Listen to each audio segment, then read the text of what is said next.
त्यागाशिवाय कोणती गोष्ट मिळत नाही. मोठा त्याग नव्हता माझा स्पर्धा परीक्षा क्षेत्रात येण्या अगोदर. 2-3 टॅग होते. त्यातला सोशल मीडिया हा पहिला आहे. व्हॉट्सअप माझं नव्हतं. रिझल्टच्या अगोदर 1-2 महिने मी इन्स्टॉल केलेलं, पण स्टेटस ठेवला नव्हता आणि ज्या दिवशी रिझल्ट लागला त्या दिवशी मी स्टेटस ठेवला.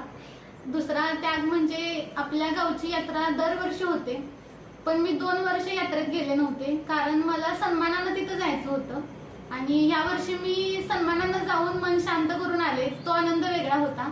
आणि तिसरा त्याग म्हणजे तुम्हाला बालिश वाटेल पण माझ्यासाठी महत्त्वाचा होता, कारण मला वडापाव भयंकर आवडतो.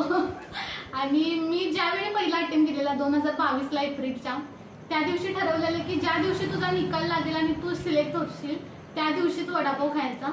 आणि मी एप्रिल 2022ला सोडलेला वडापाव फेब्रुवारी 2025ला खाल्ला. असे बरेच वेळी मामा पप्पा घेऊन यायचे, पण नाही मला खायचं नाही, त्या दिवशीच खायचं, त्याची चव वेगळीच असेल असं मी स्वतःला सांगितलेलं. तर हे त्याग आहेत आणि हे आत्ता मला एन्जॉय करताना खरंच खूप भारी वाटते.